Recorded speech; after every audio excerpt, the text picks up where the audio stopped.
Hello, everybody. Welcome to this session, part of the annual Research, Innovation, and Creation meeting at Pontifical University Catholic University in Peru. My name is Manuel Díaz. I'm a professor in the Academic Department of Management Sciences here at PUC. We have come here to learn about an excellent project on sanitation management, which is managed by an international team of professors. We have a colleague of ours, Professor Hellen López, and also colleagues from Kenya, Professor Nyawira Riungu and Professor Caroline Karani. They have come today to share their experiences about intersectionality within this project. And we are very, very happy to learn about this topic and this project. And now I will proceed to introduce them for everybody. Professor Dr. Nyawira Riungu is a senior lecturer at Meru University of Science and Technology. She is founder and director of MAST Sanitation Research Institute. She holds a PhD in water and sanitation engineering from Institute of Water Sanitation in Delft. Dr. Riungu is an experienced researcher in sustainable sanitation and has widely published in this area. She has vast experience in on-site sanitation, technology development, testing, and implementation of this technology within informal slum and peri-urban settlements. Today with us, we also have Master Caroline Karani. She's lecturer in the Department of Nursing. Her interest is in water sanitation and hygiene, education, and research. She strives to empower communities to safely manage water sanitation and hygiene service for prevention and protection of human health. She's also involved in community social responsibility in health promotion, water and sanitation safety. We also have with us Professor Hellen López Valladares.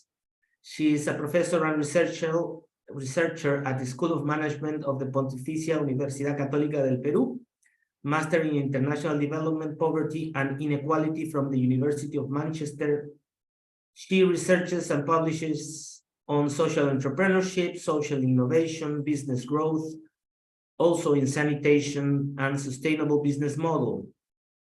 She is part of the group of studies in organizational growth and coordinator of the social mention on the Faculty of Management here at Católica University. Now we're going to start with the presentation. Thank you very much for being here with us, and thank you, professors, for sharing this valuable information. Thank you, Manuel.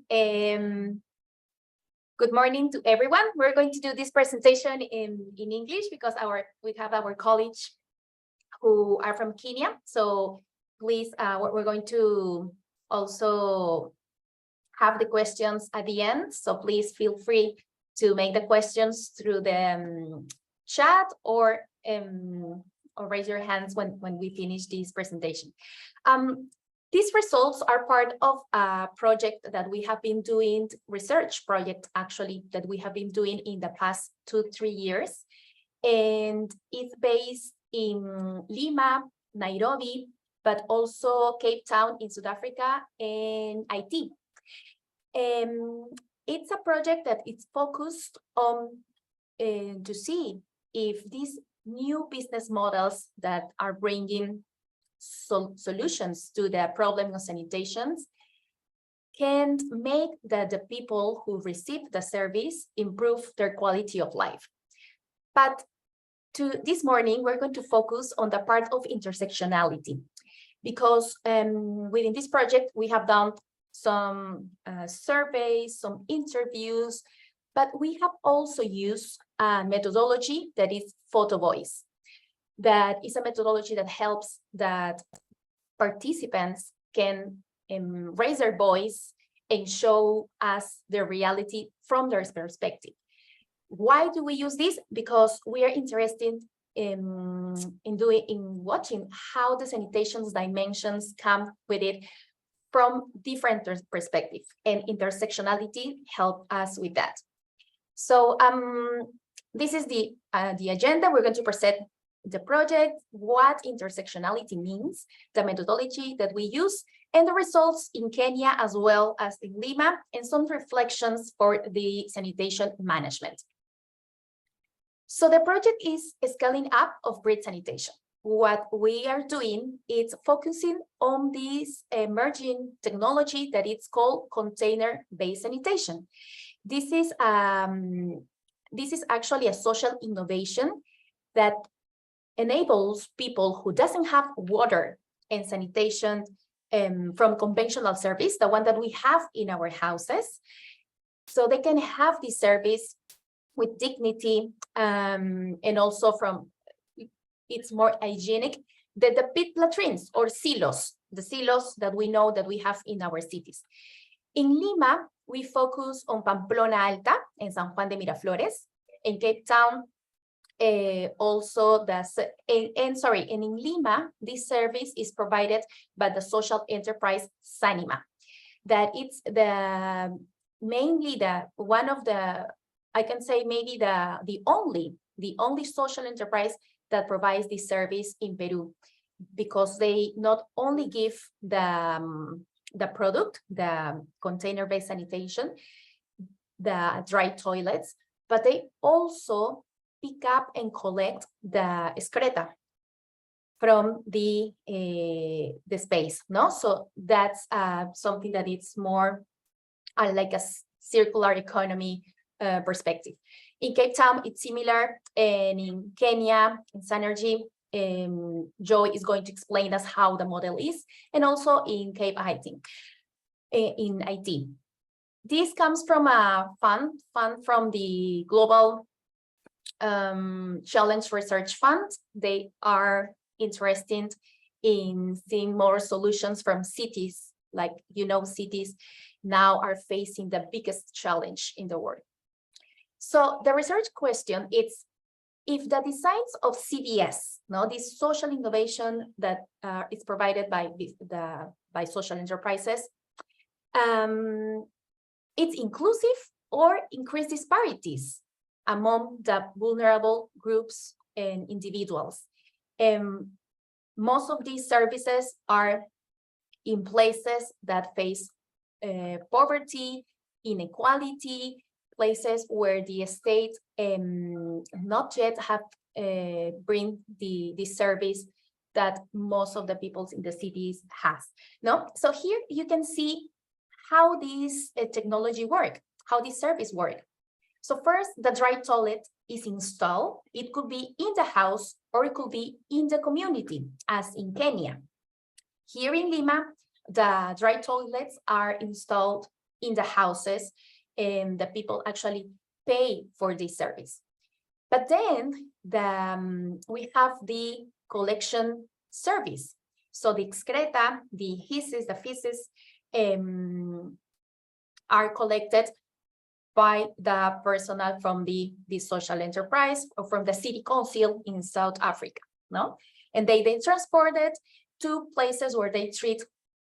In some cases, the excreta can be transformed and be reused to other industry, as agriculture, for instance, no? So here are some pictures. This is in Pamplona Alta, and this is in Nairobi.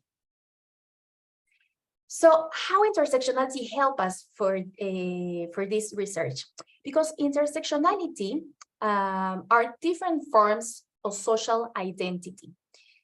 Mainly could be race, gender, class, sexuality, disability, citizen. There are many dimensions. Actually, it has to be from the context, no?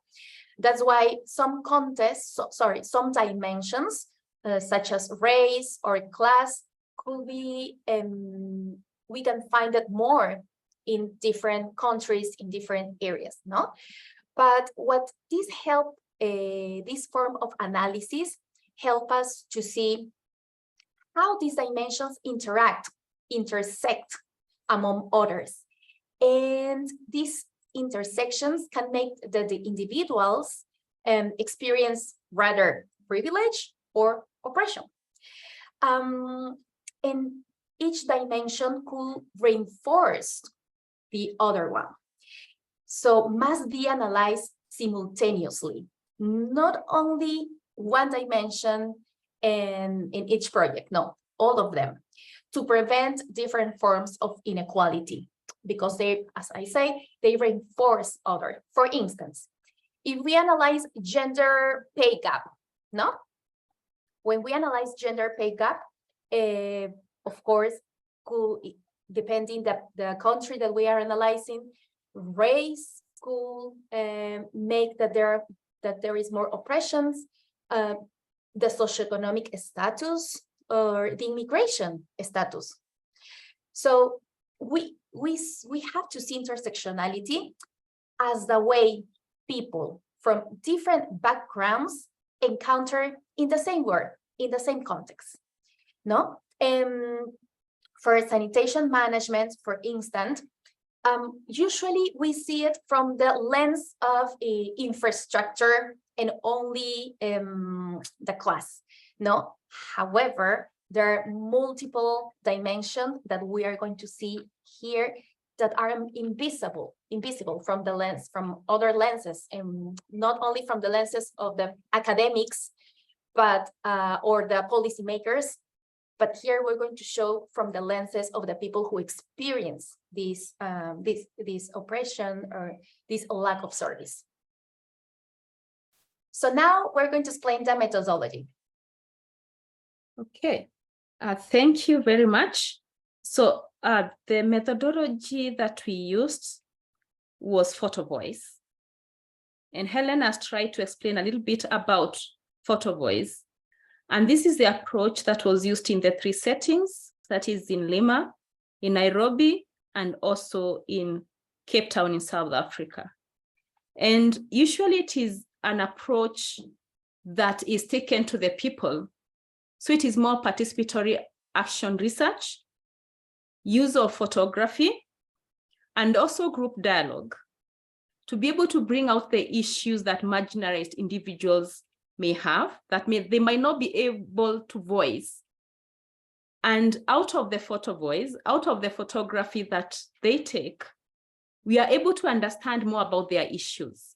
They are able to explain themselves better and explain the issues that they have as a community, as individuals, and it amplifies their voices to share the most important things.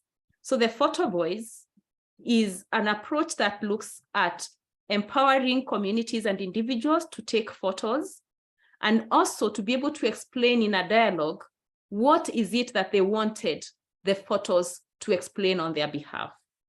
And so with this, we are able to get out the issues that are intersecting and bringing vulnerabilities among the vulnerable groups already.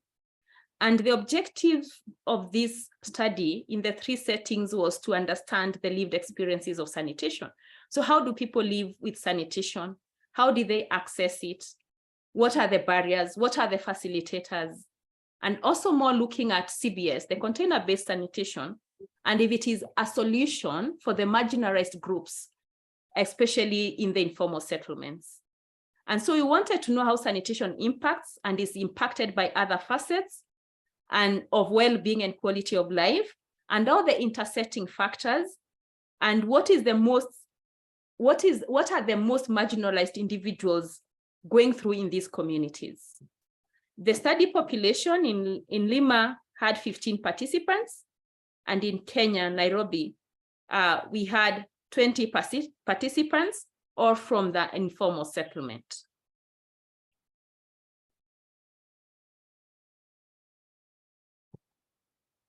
So we'll be looking at results both in Mukuru kwa Ruben, which is an informal settlement in Nairobi, Kenya, within the city of Nairobi.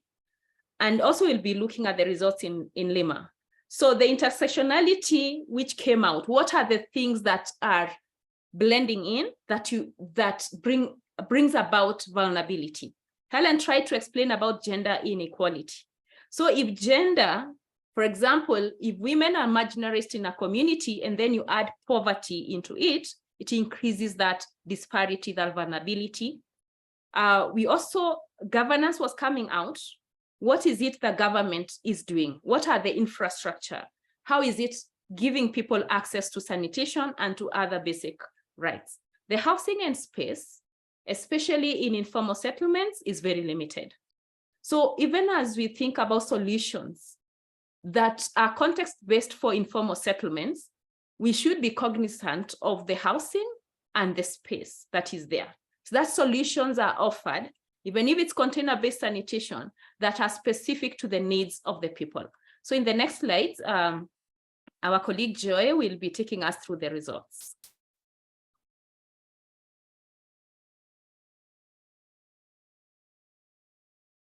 Thank you. Thank you very much, Caroline, for that. And thank you very much, Hellen, for the introduction. I will be taking up the results that we got from Mukuru kwa Ruben slum, which is in Nairobi, the capital city of Kenya. As Hellen explained earlier, we are exploring the container-based sanitation, where in Kenya it is offered by one enterprise that is referred to as Synergy Kenya. Actually, it's the only enterprise in Nairobi that is offering the container-based sanitation. Unlike in Peru, where the CBS system are at the household level, we have various models that are applicable within the slum in Nairobi. Most of the CBS, the container-based sanitation systems that are in Nairobi, are actually business-oriented, and that is pay and use. They are available within the community, but you pay before you use these particular facilities. Then you also have systems which are within the households, but these are few. And for people who are well off and who do not want to use the community-based sanitation systems.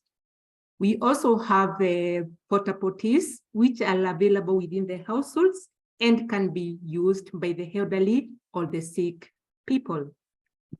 So we talk about the aspect of citizenship. The individuals who are living within these particular slums feel they are really neglected by the government. When you ask them, why are you not citizens? They normally talk about the government is not taking care of our water, solid waste, and sanitation. So water, solid waste, and sanitation really affirms the citizenship of the individuals. They feel they really belong because the government cares. For this caring now, Synergy, which I talked about, is the one which is delivering the CBS, has come in to fill that gap by bringing in the aspect of the CBS. It's actually promoting the sense of well-being, the socioeconomic status, and for the people who are having these particular facilities, especially at the household level, to feel they are happy and they enjoy the system. But however, this is just at a small scale because the slums which we have are numerous and the population living there is big. Whatever also the photos portrayed is the fact that those who have the CBS are okay, their well-being is improved, but then it is not enough because it's only serving a small percentage of the population. You have it in your household, but you get outside, it is completely different. Outside, there are possibilities of flooding. You don't feel happy being in these slums, and you're also feeling very insecure. So everybody must be directly involved so that the progress of the slum can be improved.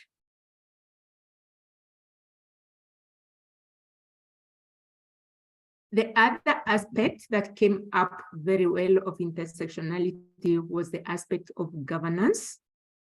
The photo which is on my right, where we have an excavator, which is this one is excavating, is laying out pipes for condominium sewer. Yes, that photo is laying out pipes for condominium sewer. Within this particular location, there was synergy CBS facilities which had been implemented there. Without any consultation, they were demolished. So that means that the community feels not secure to have anything permanent for sanitation improvement. There's no sanitation provider who wants to get in there and do anything that is sort of permanent or invest a lot of money, because at the end of the day, it may be demolished. And this is an aspect of the illegality of the settlements, because what you have in Nairobi, the slums are termed illegal. Then there is the aspect of now excretion by the government. Because of that illegality, the government knows these slums are illegal. They also don't want to invest in any service provision within these particular slums. So these people feel that they are excluded. We are not getting sanitation because we are illegal, we are a slum. This one opens up a gap, a very bad gap, which is now filled up by another group of illegal service providers that is referred to as cartels. Cartel will get to the slum and take up a service, provide that service, but an exaggerated price. So when the government presence is not within the slum now, these services, especially the water and sanitation, are filled up by the cartels. Like I talked about the aspect of legality of the cartels, this is a legal group. They will constantly instill fear among the households.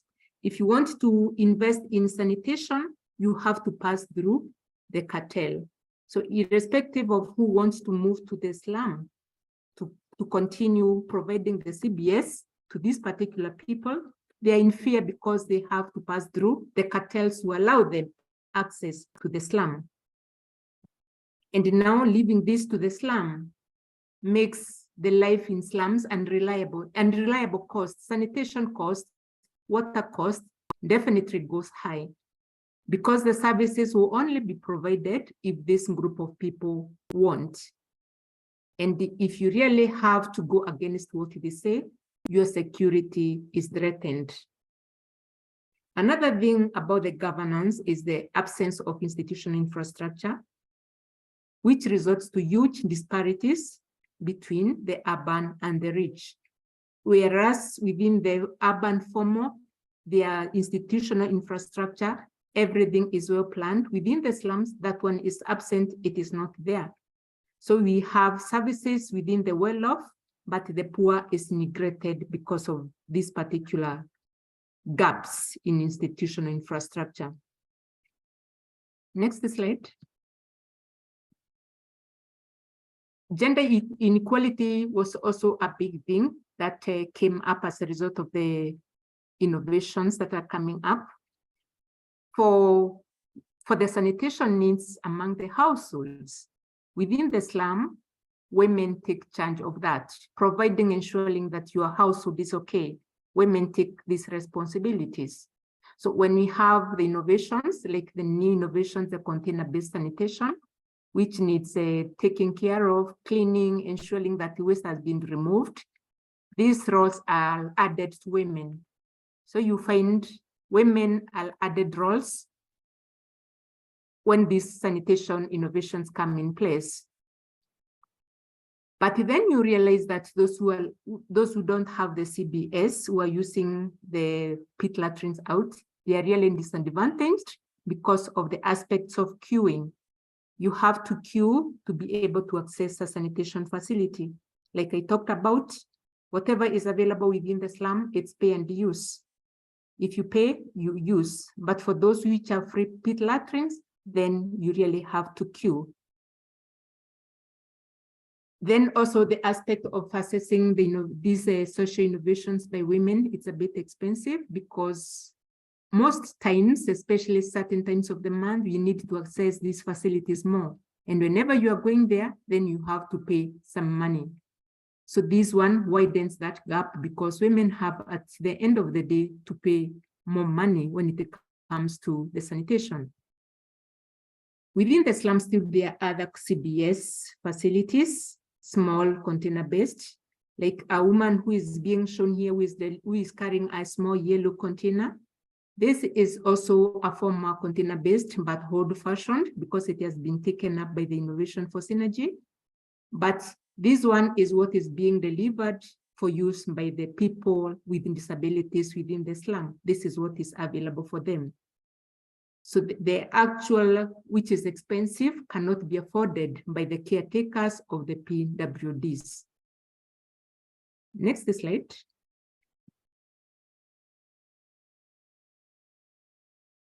The other aspect about the new innovations that we have, the vulnerable groups, especially the poor, are more excluded, because for you to be able to access each and every facility, like I talked about what we have, community-based sanitation is pay and use, you have to pay. No money, no toilet. The social innovations, yes, are good, they will enhance the well-being, but then if you are poor, you cannot be able to access this money.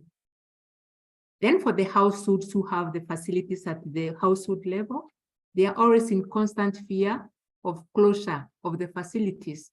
If you don't pay up your monthly subscription, then your facility is locked up. So you're always weighing, do you install this or do you leave it, because of the aspect of money, about the payment.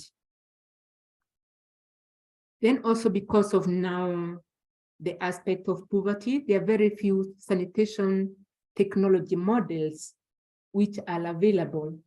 Synergy has various models for the symbiosis and service provision, but you only go for that one which fits the amount of money that you have. Whereas there are those who will go and pay the money to use the facility. There are those who can be able to have it within their households. So unlike the innovation coming to give a standard among the community, there are those who will be feeling, I'm well off, I can pay, but this other who can only afford it from an external facility among the facilities which are within the communities.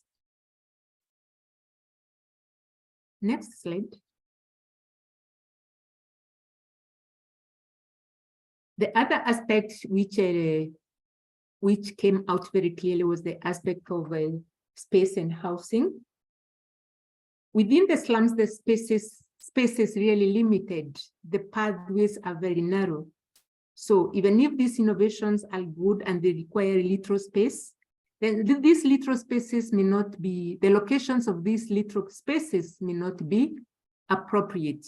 Maybe it could be behind or within a very small and narrow path, which now brings safety concerns, especially for women.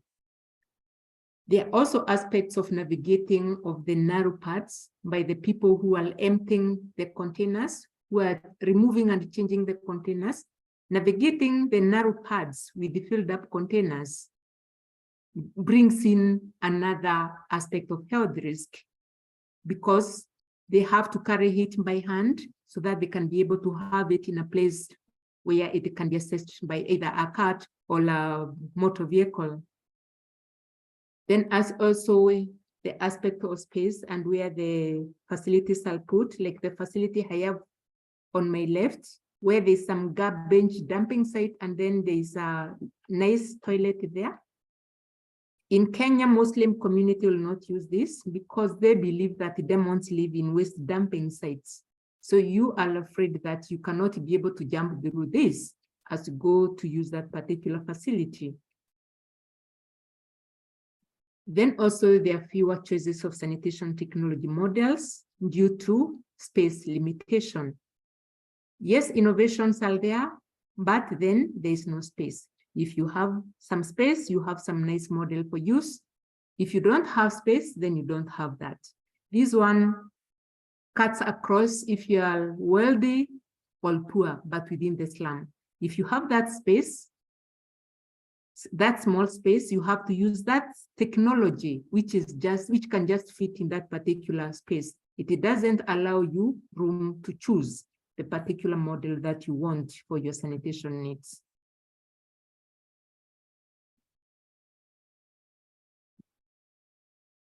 Thank you, Joy.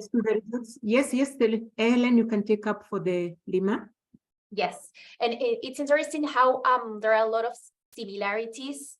Even though Lima and Nairobi are far away, there is a lot of cultural differences. However, in some of the results, yeah, we found these similarities that I will show you here.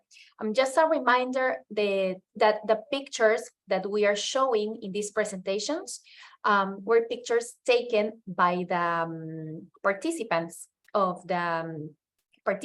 users of Sanima, Sanergy, and non-users as well, people who doesn't have the service, who are not paying for the service. They have other options as silo, PIP latrines, and they took the pictures from their cameras that we gave to them, or by using their own cell phones. And we asked them permission to show these pictures because it's a way they amplify as well their voices.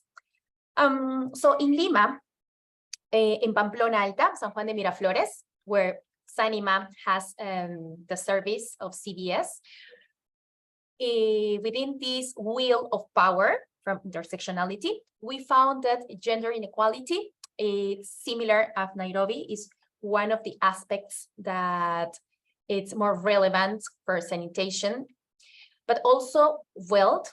As you know, in Pamplona Alta, and most of the people that are living there, some of them, they still don't have water and sanitation service connected to the sewer system, no? And also housing as well. I'm going to explain some of the results, and citizenship. These four from the wheel of power were more were the dimensions that we found it more important. It doesn't mean that the other ones are not important, but in this context, these four appear more. So for housing and citizenship, what we found that users, the people who already has the service, they pay for the service, and similar from Kenya. If you don't pay, no toilet, no? In the pictures, they show us how their toilet improve once they have the CVS system. So they wanted to show us how now there is a feeling of more security, a sense of progress and wellness, no? And they feel that now that they have this sanitation system, is the beginning of their citizenship. They feel recognized as citizens, but of course, they recognize themselves because they are the ones who pay for the service. It's not the state. The government in Lima does not pay for the service. It's a private option. However, even though in the house they improve the toilet, they improve the bathroom, and outside the house there are still serious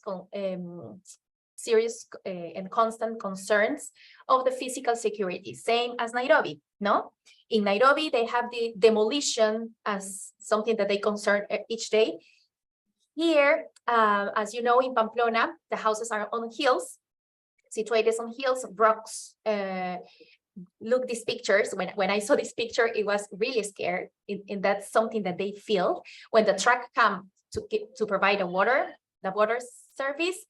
And they feel that the rocks can come and of course destroy the house or part of the house, or injured some of the families, no? And other thing is that they are doing upgrade to their houses. However, some of them still don't own the house. They don't have property. Most of them, they have the proof of property, which is a document that helps them to do some transactions, or if suddenly Sedapal comes for a new project, they use this proof of a property. However, is not the property per se. And also, there's something super interesting. The people who has the service and pay for the service, they believe that this individual effort is not enough if their neighbors don't have the service, because the neighbors will continue throwing the water that they use for their own system of sanitation. So it doesn't matter. Like I progress, me and my family, but I go outside my house and it's smelling bad because my neighbor, the one who lives close to my house, has silo, no? And also this is a sense of there are still not unified efforts between settlements and the communal disunity inside the settlements. For gender and wealth, what we found is that for women, most of the women are the one in charge who take the excreta, the feces, outside the house, so Sanima can pick it up. As you know, in Pamplona, there are a lot of stairs, as they show us here in the pictures, so they have greater physical difficulties, no?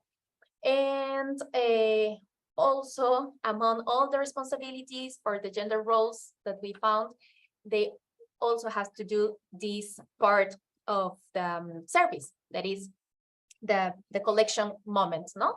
They have to bring discreta outside the house, and so it's something that it takes some time. However, oh yeah, and also before having this new system, the men were in charge of building the silos, the pit latrines, and doing the maintenance as well. Or if the silo was full, they have to build it again. So that's something that men used to do it. But now with the CDS system, the women are the one who are totally charged of cleaning and the maintenance, no? However, the women feel happier, feel comfy, feel more hygienic with this system. It is a really individual experience that sometimes is not visible and we don't talk about it, but in this research we found that this definitely improved their daily life and daily experience. Similar to Nairobi, you don't pay, no toilet. The owners of CDS, the one who can pay for the system, they consider as a luxury because as many of the families in this past year, 2 years, as a country, all the prices are increasing. So they have to pay more for food, they have to pay more for traveling, and also they have to pay for sanitation, no? But it doesn't matter for them. Like they want to pay, they want to continue paying for this service because it's really good for them. It makes them improve their life. But it entered in a conflict with economic necessity, no? Because they have other expenses to make. So also this is some results that we found in the survey, but when we triangulate with the photo boys, some of them, they are spending less money in food because they want to continue with paying with this sanitation system, no? So there is no turn back. They don't want to turn back with the system of pit latrines silos. It's not an option. And for wealth and citizenship, there the same as Nairobi, there is the complete state absence, no? But during short periods of emergency, the local government appeared. But in the past 20 years, most of the people who is living in Pamplona has been there already for 20 years, and yet water and sanitation, they don't have it, no? So there is a resignation and distrust from authorities. They don't feel anymore that it's going to happen. but where they have more hope is in the divine providence, God, and or their own individual efforts and communal efforts. No, on Sundays are the day that they give time to continue building, retaining walls, as you can see here in this picture. And if they don't go to these places, they have to pay money to the organization that is in charge of that. So with these results, let's think about the sanitation management. How can we improve even from the public sector or the NGOs or the social enterprises, as Sanima, for instance, or Sanergy in Nairobi? First, the design of the toilets. We know that designs of these dry toilets has been improving in the past year. However, there is still some space for improving the functionality, considering the gender roles, how the distribution of roles in the families, it's still something that we are facing, no? And perhaps not only the design of toilets, but also the total experience, the collecting service as well, no? But also it is key that the social enterprises as Sanima, Sanergy, Soil in other countries, there has a role to socialize the social impact and environment that already is beneficial in the families, in the individuals. Socialize, we put it here, socialize within local communities or other neighbors can get access to this, but actually it's more than that, no? It will be great if this, actually the results of this research, we wanted to socialize to Sedapal, to SUNAS here in Lima, and in Nairobi, they are going to do the same, no? Think not only of the user experience, but because as managers, no, we also thinking of the user experience. But the user experience, we think the user inequalities has to be considered and has to be the focus when we are designing some products, no? That's why the intersectionality, the wheel of power help us a lot to improve these services. And here, this point for more communal solutions rather than individualized, what we are trying to say here is that, of course, sanitation, it's an individual experience, no? The toilet, and it's a private moment. However, the sanitation service is not only the toilet.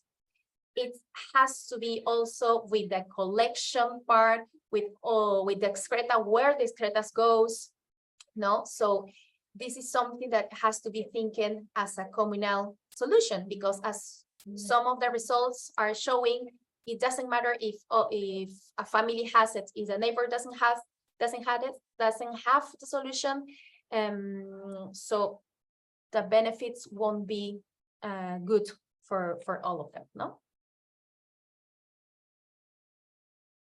And finally, these implications also that we found from the studies in Nairobi. I think. Yes, so we also find that providing sanitation in a dignified and safe ways is very important. Yet we find the infrastructure that does not prevent future upgrading becoming a barrier, because it can be moved at any time. For example, with the example of Synergy and the installation of facilities that were there, but then overnight the government deciding we are going to put a sewer line here and we are going to demolish all the facilities that had been given by this private company, then becomes an issue and becomes a barrier. So we should also look at dignified and safe ways in a way that future upgrading does not affect. Also community and government engagements, especially in Nairobi, the results from the photos mostly were the government is not offering us sanitation solutions. The government is not giving us water. The government is not building sewer lines and offering solid waste disposal mechanisms. And so when that lacks, the government and community engagements, then that's why we create now a loophole for cartels comes in. And these are informal groups that come to fill the space, yet they come to fill the space of these services, basic services, at a higher price. And also now, even infringing on people's rights and security, and again, increasing the vulnerability. So to close the vulnerability gaps of sanitation, the community and government engagement is important in management of sanitation technologies and solutions that are there. So we have been talking about container-based sanitation, CBS. Yes, it is a potential solution for informal settlements. And we have seen, especially compared to other solutions, for example, the pit latrine, in the case of Mukuru kwa Ruben in Nairobi. As much as we have seen that it has potential, it will require systemic support. It requires good planning, which is lacking in informal settlements. It will also require financing, because from the results that we have shared today, we have seen that no toilet, no pay, no toilet, no pay, no water. So we require financing from the government, because we are dealing with vulnerable groups. And out of our results, we have also seen that poverty is also an intersecting issue. So it requires that support to be able to transform the situation. More so, we also require partnerships between government authority and service providers. So these service providers are private entities, for example, Sanima in Lima and also Synergy in Nairobi. But they also need support from the government and partnership, so that they can have support, for example, of where to put the infrastructure, of security of the infrastructure over time, and hence closing the sanitation vulnerability gap that is being experienced. And out of this study, we have been able to see similarities between both sanitation services in Peru, in Lima, Peru, and in Nairobi, Kenya, services that gaps that are there, and also things that we can share between the teams and between the countries, again, as we look at management of sanitation, specifically in informal settlements. So on behalf of Hellen and Joy and the whole of the consortium team, we are very thankful to our host today for hosting us, and also to PUCP for giving us the chance to present our results. We are also thanking everyone who has come, who is here online listening to us. And we know that the sanitation message today has gone out to more people, and we understand more about container-based sanitation as a solution for informal settlements, which has very unique characteristics. Thank you very much. Now we welcome any questions. Thank you very much, professors, for sharing all this valuable information. It's been very interesting seeing all these results. Please, everybody, try to share your questions in chat, please. I have a few that maybe we can start with them and see if we have time for some more. First of all, my first question for you is, we know that intersectionality is something to be taking into account when when everybody wants to create a project like this, but specifically which actions or maybe resources, what considerations have to be taken into account in order to ensure that we have this approach? That would be my first question. And the second question is related to the methodology of the photos. I understand that they have the liberty of taking pictures and share them. Do they receive certain instructions about what kind of pictures they can take? Are there, or is it completely free? That would be my second question. Thank you very much. Thank you very much. Maybe I can answer the first question that was asked about the key considerations and maybe where we've been having issues, especially in our Kenyan case. So basically what has been happening, we've been getting projects, we've been getting implementations pushed into the community. You get some donor who has some money and wants to do some projects, you have the community, they can take anything, you push it to them. Basically, it fails to work. What is happening and the new approach is looking at both the hardware and software components of sanitation in recognition of the group of the community that you are serving. A case of Kenya, we have different communities. We have different perceptions about different technologies. So a clear understanding of the people you are serving and how they really are to perceive the technologies so that you can be able to get a good entry point into the community with your technology is really required. And this is mainly by the aspect or by the virtue of community participation and involvement. There's the photo that I was showing about a project by the government for condominium sewer. They're doing to the community, but they're feeling this is not what we need. Cartels will just come in here and they will get this away from us. They will cost us high prices for us to be able to use this. They'll control this project. Why can't they work with the synergy so that this solution, which we feel is working, can be able to get to us at a lower cost? The other aspect we talk about are the social aspect, the software component. The community is diverse. Even if they are living all within those slum settlements, they are at different levels of wealth, social status, everything is very different across those. There are those who live on the upgrade, that is the first lane of the streets. There are those who cannot be reached. So when we are providing this technology still, we really need to focus onto the different levels. Who are we going to serve? What are the levels? You are looking at them, actually the best is looking at the most vulnerable in that particular community, because those are mainly the people who are really forgotten. Understanding of the general class, the general status of the people that you are serving and their needs in terms of what do they need and how can you reach them, you involve them when you're doing your project, such that at the end of the day, you really have a very good account of the technologies and the social and environmental impact. How do these even communities relate with each other? You need to understand that so that you're able at least to reach out to that. Additionally, there's also the aspect of the government coming in, because if one of the players delay or pulls out, even if you had some nice solution, they'll definitely fail. So you'll also look at good partnerships with the government so that you're able to uphold or to create an enabling environment. Whatever you're doing has been recognized both at the community or the government level. It is there. For the aspect of the photos, there were very clear instructions about the photos and how to take the photos and who to involve in those photos.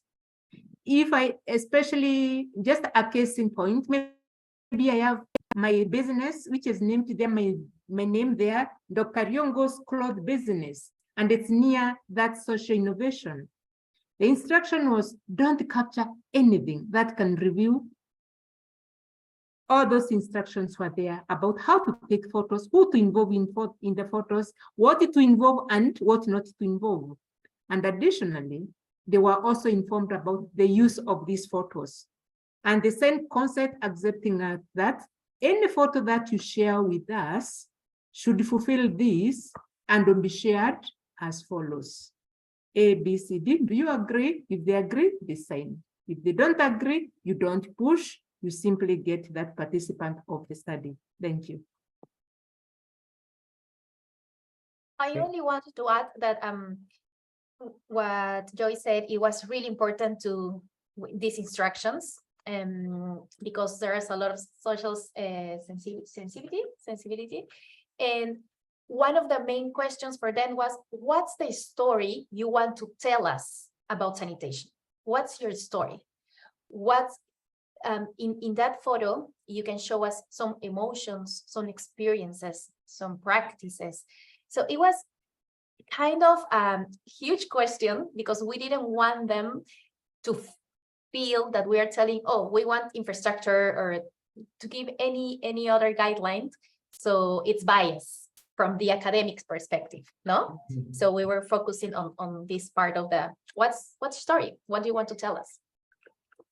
Interesting, very, very interesting, because the way I see it is that the instructions help them to empower themselves, right, in order to be able to share their story. And that's very interesting perspective to take into account also when you are doing research.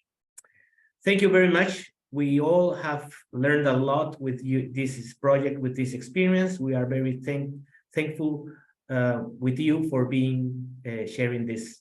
Thank you. That would be all, I guess. That time is cruel. We can continue forever, but we have to stop. Thank you very much to everybody.